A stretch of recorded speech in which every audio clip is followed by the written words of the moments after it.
وضرب لنا مثلا ونسي خلقه قال من يحيي العظام وهي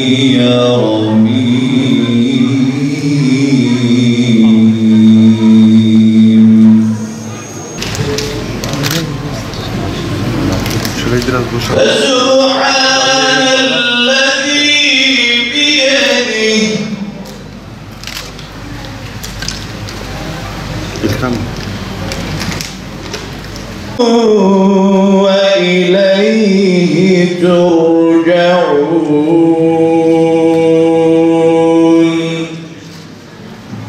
Sadakallâhu'l azîm.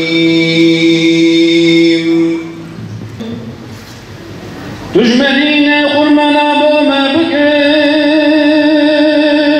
طعم قرن بنا بكي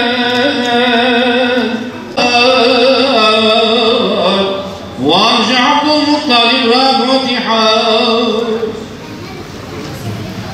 هم باستيوم نبض المين ظالمين ودار بالبلد الصلاة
Dediler oğlum gibi hiçbir oğul yaradılar cihan gelmiş değil. Çok alametler belirdi gelmedin. Salatu vesselam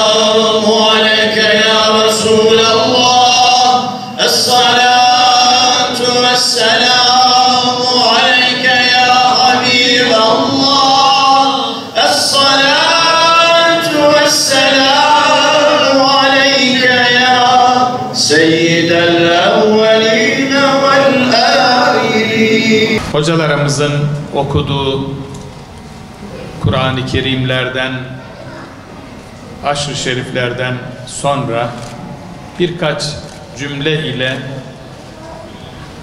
vefat eden kardeşlerimizden dolayı üzüntümüzü, acımızı paylaşmak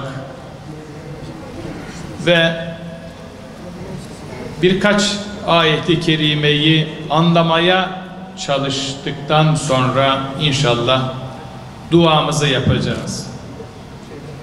Değerli kardeşlerim, öncelikle hepimizin başı sağ olsun. Bundan bir hafta önce beklenmedik bir kaza ile 20 kadar kardeşimizi Hakk'a uğurladık. Allah hepsine rahmet eylesin. Milletimizin genelde, Derik halkımızın özelde başı sağ olsun. Vefat eden tüm kardeşlerimizin mekanları cennet olsun inşallah. Rabbimiz buyuruyor ki: Estaizu billah. Ya eyyühellezine amenu Ey iman edenler! İste'inu bis sabri ve salah. Sabrederek ve namaz kılarak Allah'tan yardım dileyin. İnnallâhe ma'as sabirin. Allah sabredenlerle beraber. Aziz kardeşlerim, bu ayeti kerimeden anlıyoruz ki iman edenlerin, müminlerin sabretme vasıtası namazdır. Çünkü namaz dinin direği. Allah'tan yardım dilemenin yolu sabretmektir. Biz sabırla, sabır olmasaydı nasıl yaşardık dünyada? Bu acılara nasıl tahammül ederdik? Ne mutlu bizlere ki imanla şereflendik. Müminiz elhamdülillah. Ne mutlu yine bizlere ki imanımızı amellerimizle tezyin ettik.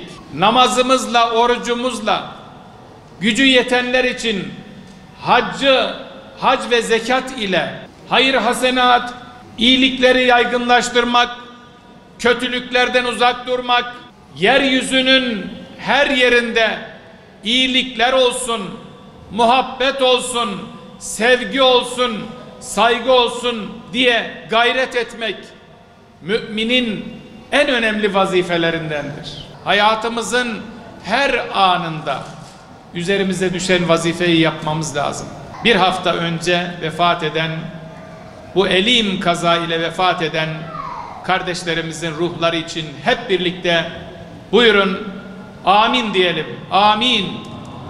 Euzu billahi mineşşeytanirracim. Bismillahirrahmanirrahim. Elhamdülillahi rabbil alamin. Vel akıbetu lil muttaqin ve la udvane illa ala'z zalimin. Ellerimizi senin rızan için kaldırdık. Sana yalvarıyoruz, dua ediyoruz. Dualarımızı kabul eyle Allah'ım. Bizleri dergâh-ı uluhiyetinden, ellerimizi dergâh-ı uluhiyetinden boş çevirme ya Rabbi. Ya ilahel alemin.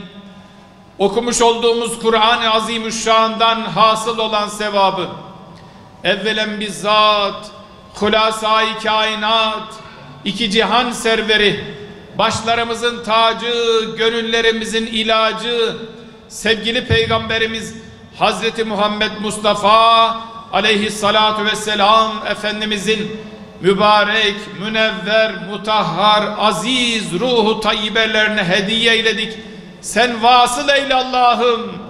Hasıl olan sevabı bütün ulema-i izam, sülehâ-i salihin, şühedâ-i şahidin, bütün kardeşlerimizin, merhum ve merhumelerin ruhlarına hediye